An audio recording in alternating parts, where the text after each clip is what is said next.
It's a Vibe Check Tuesday, and I'm not going to lie, and I feel like we should just be transparent with the audience, which is my favorite thing.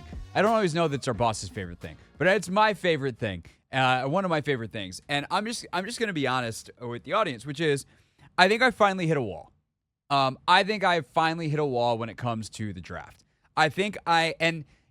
Some years I hit my wall in like March. By the time we get through the combine, I'm like, okay, let the draft start. This year, I think, was a lot more fun. I think just continuing to get a lot of opinions and information and more information and, refining, really thinking about, like, what do I want in a quarterback? What do I not want in a quarterback? What traits, what characteristics, what things matter, what things don't? Like, I've never thought this hard about it, which is a really fun mental exercise. And it's actually something I've been thinking about a lot. That's kind of another side topic. I don't even know who the right person to interview is. Like, I would love to talk to a Daniel Jeremiah about this. Of we talk about good and bad evaluators, but there's definitely got to be evaluators that are great at evaluating guards and suck at quarterback, are good at quarterback and are bad at everything else. Like, it's so different, the what you need at the positions and how the positions translate and system to system and year to year. And there's obviously no correct formula and there's no perfection. So with that much variance, how do you try to get better at this? And I feel like scouts that have been doing it for 30 years, the good ones, are still refining their processes and, kind of taking inventory year after year of what worked and what didn't and what's changed over time. And so it's been a really fun couple of months here to kind of go through that process in real time, live on the radio, even though sometimes that draws criticism because people want you to be super definitive all the time. And that's just not, I don't think that's an accurate reflection of what is good in terms of evaluating, even to the extent that I'm doing it as a media person versus someone who's actually paid to evaluate for a team and has to make a choice at the end that matters versus, whatever, okay, they didn't listen to me, they picked whoever, let's march forward with that. But it's been a really fun, I think, and enjoyable process. But I feel myself this week hitting a wall. I feel like I'm now at the point where I've said almost all I have to say. I got to somehow squeeze 2.5 weeks worth out of this. And I think one of the ways we can do that is we're going to continue to have some different voices on the show and have some of our friends. And now I'll just kind of apply that knowledge. We haven't done any mock drafts. Tomorrow, we're going to start doing a mock draft a week all the way up until the draft. So I think we're doing that at 4 o'clock tomorrow, Ant. What? 4 o'clock hour tomorrow, we're going to go through an entire first-round mock draft? Mm-hmm. Okay. So tomorrow, the following Wednesday, which is the last Wednesday before the draft, we will do a full first-round mock draft, 1.0, 2.0, 3.0 here on the show. So we're gonna find ways to have some fun with this for the last 2.5 weeks. But I genuinely feel like I'm running out of stuff. Like, we are running out of discussion points. Like, the horse is finally dead, and we are just continuing to beat it. But I was thinking about this earlier that I think ultimately becomes our Vibe Check Tuesday question of the day. I'm a bit open line Thursday on this. I'm a bit kind of whatever you guys want on the draft, whatever your vibes are 2.5 weeks out at 301-230-0980. But, Ant, I was thinking about this. We know for essentially 100% certainty the Chicago Bears are taking Caleb Williams at number 1, yeah? Yep. Okay. So if that is true, which it is, the Commanders, and we've known that for weeks, the Commanders have kind of been on the clock for weeks. They have the de facto number 1 pick. And I think it's kind of wacky. Not kind of wacky. I'm going to retract that. I think it's interesting that we have no idea who they're going to take. You got Cowherd coming out yesterday saying they're going to take Daniels. Evan Silva, whoever that is, all due respect to Evan, I just had not heard of him, but he's apparently in the draft world. I was like, oh, this guy looks legit. But he reported that the Commanders had bad meetings with Jaden Daniels. You have other people saying, Schefter's oh, the wind's blowing towards Daniels. Other people telling you nope. If anyone says anything, they don't know anything. And we're just in this place where we have an information vacuum about this team. And I am curious if fans are encouraged or discouraged by that. Because at this point, I would say there's very little downside to letting out what you think is going or what you think you want to happen, right? If it's out there in the universe that the Commanders are going to take Jayden Daniels, what does it matter to them?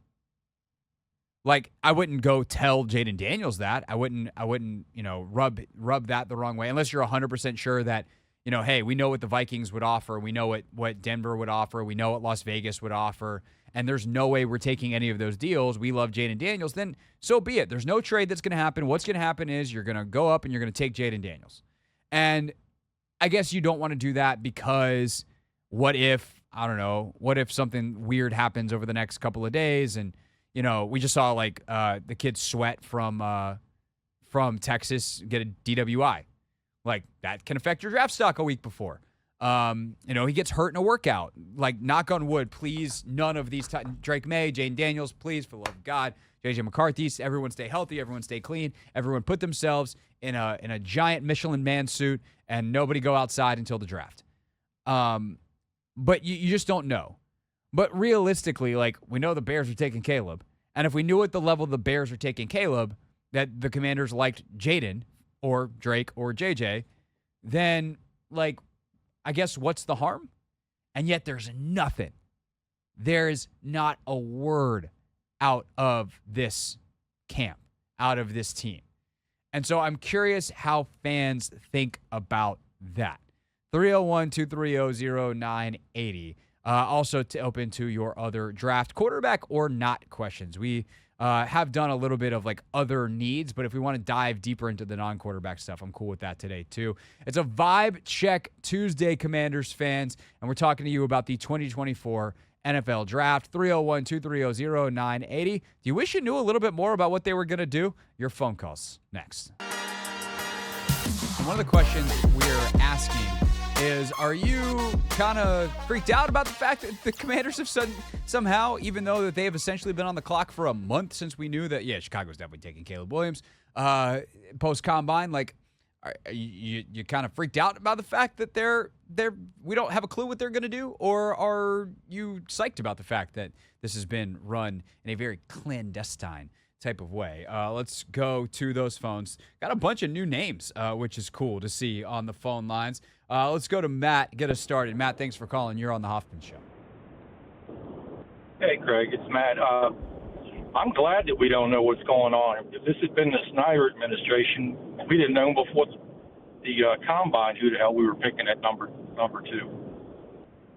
Yeah, no, I agree with you, Matt. And that's kind of my answer as well, is I'm, as a journalist, of course I like finding things out. I think at this point, if it came out now and I could spend more time thinking about how a certain player fits, I mean, I guess we got plenty of time to do that after the draft. It just feels like the speculation is crazy and everyone's so dug in on their opinions. And I'm like, okay, we've had enough. Can we have the draft now? But I think from an operational standpoint, as an observer of the team, as an analyst looking at the team and how they're running things, I actually think it's extra important right now for them to stay clandestine, if you will, because one, you are not wanting to give away your plans to others, and the more options that people feel like are available to you, the better your leverage is in potential trades or to who knows what kind of alternatives and options that Adam Peters is looking at. I think the other thing too is if you tip your hand at all on a player, and especially a reason why you like them, it ruins the mystery that is going to probably carry us through in large part until August, which is, what the hell is this offense going to look like? What is it that they envision this quarterback being able to do? And the biggest guess that we're going to have at Cliff Kingsbury's offense and what it could look like, and it's still going to be a big guess, but the biggest guess is what quarterback they draft, because we look at those strengths and be like, oh, these must be important to Cliff Kingsbury, Dan Quinn, Brian Johnson, Anthony Lynn, etc., as they piece together schematically what they want this thing to look like. The Commanders' offense, not the air raid, to quote Cliff Kingsbury. Let's go to Paul. Paul, thanks for calling. You are on the Hoffman Show. Hey, good. Thanks for taking my call, man. You got it. I think, yeah, in a sense, the quietness has done two things for me. It just makes me want to hurry up and just get it over with, man, and just move on. But I do like the fact that they keeping their hands close. But then the other thing, like you said, we got the first pick basically. We've been on the clock for a while now. You know what I mean? I'm just hoping, man, that they gave me all this time. Now my mind has been idle. I'm just hoping they don't botch the daggone thing, man. You know. So I'm not expecting that, but I'm just hoping they don't botch it, and we just move on and see what it's all about, man. You know. Yeah, no, I hear you, Paul, because I do think that's kind of what's happened. I think to a lot of us is we've kind of flip flopped or try to, it feels like every day like I'm leaning a different direction, or every time I'm definitive, I'm like I would take this guy. I'm like, oh no, but I want back the other way, and it's like it's just really hard because these guys, like, to me, to reiterate where I'm at this point, I've got a tier with Caleb Williams by himself, and then a tier with Jaden Daniels, Drake May, and JJ McCarthy all together, and then a tier below that with Bo Nix and Michael Penix. And in those tiers, in your Penix Nix tier, and then obviously in the tier that Washington is looking at, the May McCarthy Daniels tier, or the Daniels May McCarthy tier, or however you want to order them, it depends on what you want, like flavor wise. They're all good. They're all the same quality. They're all, depending on the situation, potentially successful. But it's what traits and characteristics do you favor or not favor? How much risk tolerance do you have? Because the one thing I will say in response to Paul's call there is, I actually don't know the Commanders can botch this on draft day. I actually like all of their options here. I think where you botch it is if you do not do what you need to do to surround, incubate, and develop your young quarterback. And that's going to be a multi-year process where you can succeed or fail. But I don't know that the fate is decided on draft day for whoever Washington selects. Like, if you go to New England, good luck to whoever it is, because their roster is awful. They don't have any. You think Washington's going to have a hard time with some stuff this year? Go look at what New England's got, which is nothing. I was doing a team needs chart last night in preparation for our podcast tomorrow with Mina Kimes, some of which you'll hear here on the radio. But we have Mina Kimes on Take Command, and so I was doing more of like a global look. And I have a column, Ant, that says team needs for every team.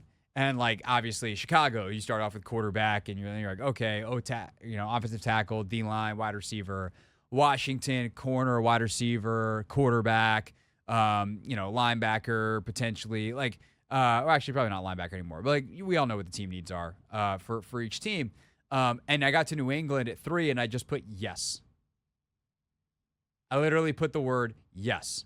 There is not a position on that team that they could not stand upgrade or add another. Like, there's one or two places where they're like, okay, but you could add another one and be better. That's how bad New England is. I'm glad we're not there. Not great, Bob. Okay, 301-230-0980 is the phone number, 301-230-0980. Let's go to Dontel. Dontel, thanks for calling. You are on the Hoffman Show. Hey, Craig, what's happening, buddy? What's happening, man? I just wanted to say, man, I'm really hoping this thing gets over with, because I don't feel freaked out about what's going on at all, because, like you said earlier, they probably know who they're taking already. At least I think they do. They just don't want to show their hand.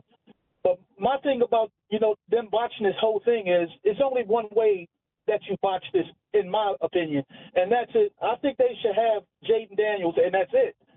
I mean, if they take Jaden Daniels and he becomes this superstar, okay, bullseye, you hit it. If he doesn't, and you take a quarterback that does, at least you can explain yourself. Daniels was the hot commodity from 90% of the people.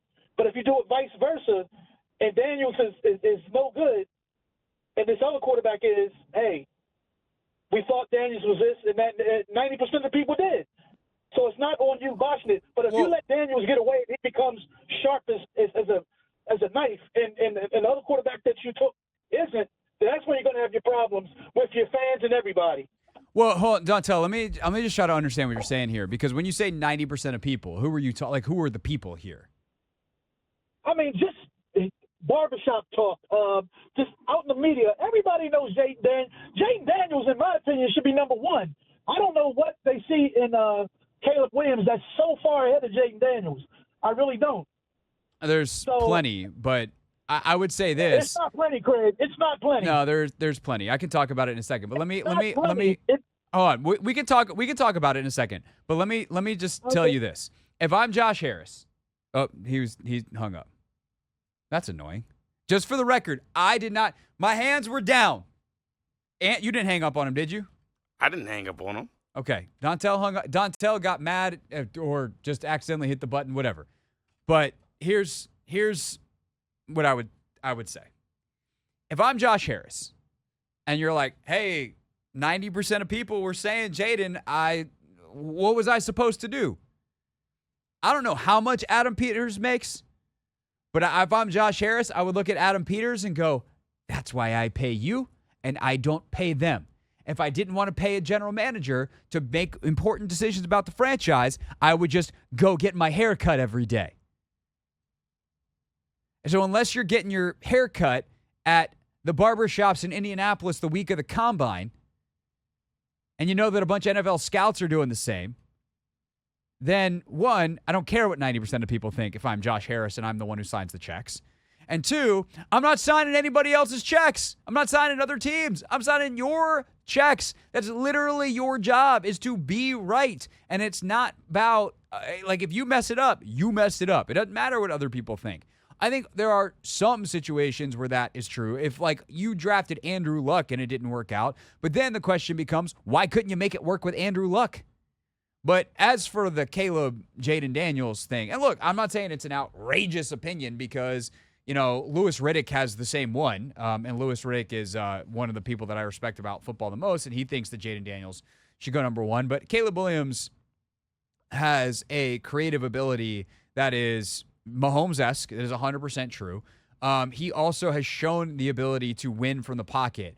And he has a great ability to get his feet underneath him and deliver the ball with the correct amount of touch, velocity, zip, layering, all the things that you want in quarterbacks from multiple platforms. He just has the ability to just get his body in the position he needs to make the throw at the time that he needs it. And that is ultimately what wins in this league. He's a good enough runner that he can pick up first downs with his legs. He's played off schedule. He's played on schedule. Their defense was awful. And this year they took a step back because the talent around him was really bad, offensive line-wise, the receivers, etc. But Jaden doesn't have the amount of throws and success and hasn't shown the ability to read the middle of the field, which is an essential part of NFL offense as well. Jaden does not throw on the run nearly as well. He runs better, but he doesn't throw on the run, which is where you're going to make more plays at the NFL level. So that is why Caleb Williams is ahead of Jaden Daniels. But I also understand that certain people really like Jaden's makeup, really like Jaden's abilities. He can throw some stuff off platform. He does have a playmaker and a baller to him that is really impressive. So again, there's plenty of reasons why Caleb Williams is thought of ahead of Jaden Daniels. But if you don't like those reasons aren't important to you, then by all means, go ahead. 301-230-0980. Let's go to William. William, thanks for calling. You are on the Hoffman Show. Hey, guys. I had a question, and then really two questions, but I'll be real quick. Yeah, when I think of Jaden Daniels, right, and it just from a visual standpoint, I get that reaction of Colin Kaepernick, right? He was better than Kaepernick in college, but I think about frame and size and stature and the ability to make, off-script plays out of the pocket. That was pretty much, Kaepernick, right? Kaepernick did play for a team that was a little bit better stacked, but I look at the guy, not often injured, really good quarterback. And I see that when I look at, Daniels, right? But at the same time, Daniels is that guy, you get him on a rookie contract, you get immediate impact versus, fans by and large are looking at May and, you're going to build up to that, right, at some point. But by the time you get there, you have a lot less years on a rookie contract. So I often wonder what you guys think about the reference to Kaepernick and then, from a contract standpoint in terms of potential. So I'll listen to what you guys think. Yeah, and then you said you had another question too? Oh, no, it was those two questions, the Kaepernick and the Cap and the contracts counts as kind of two questions. Yeah, so the biggest difference between JD and Kaepernick, I would say, is size. Because Kaepernick was so solid, I just double-checked this, and my first instinct was right. He was 6'4", 225. Cap was a big dude. And I think the other, on that end of it, the running end of it, you give the advantage to Kaepernick because Colin could run through arm tackles and he was a little bit shiftier, I think, as a runner, even if I think Jaden had has better straight line speed. I would say, though, I think Jaden has a better arm as a passer in terms of like touch and the ability to make multiple throws.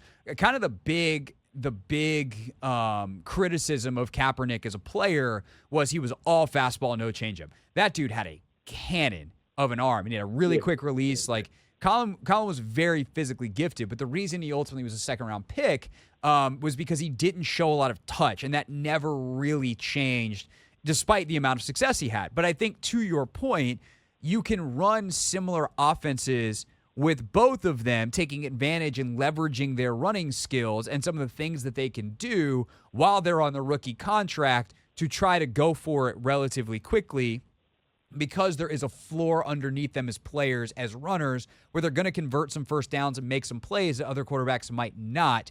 That is a commonality between the two. Does that answer the question and kind of speak to the framing that you're talking about? It does. Yep, yes, it does. Awesome. That's really good. I appreciate it. Yeah, Thank absolutely. you. A great call. Thanks, William.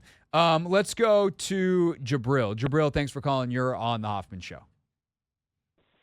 What's going on, Craig? What's up? My take on it, I think, I hope we draft Jaden Daniels. But I was listening to the Take Command podcast earlier, and I just wanted to ask, I had a question more so than a statement. Yeah. Basically, the way I look at Jaden Daniels and the reason I lean to him is because I think he can make an okay team look better than what they are, or like raise like an okay team with like a decent roster and make them better. And I heard the way that you were breaking down JJ, May, and him. I just want to know, did you think that JJ or May could like elevate an okay team, or did they have to be in the perfect circumstance for them to actually be as good as they can be, if that makes sense? Yeah, no, I think it's a great question. And I think that there are kind of phases. One, of course, you're commend to you, to your choice in podcast. Tremendous choice. But I would say this, and I think Logan, for whatever it's worth, would agree with me on this. Jaden is your guy that day one is the best player of the three. I think it's short-sighted to look at it day one. So then the question becomes, what does it look like between, let's say, day one and year three and beyond?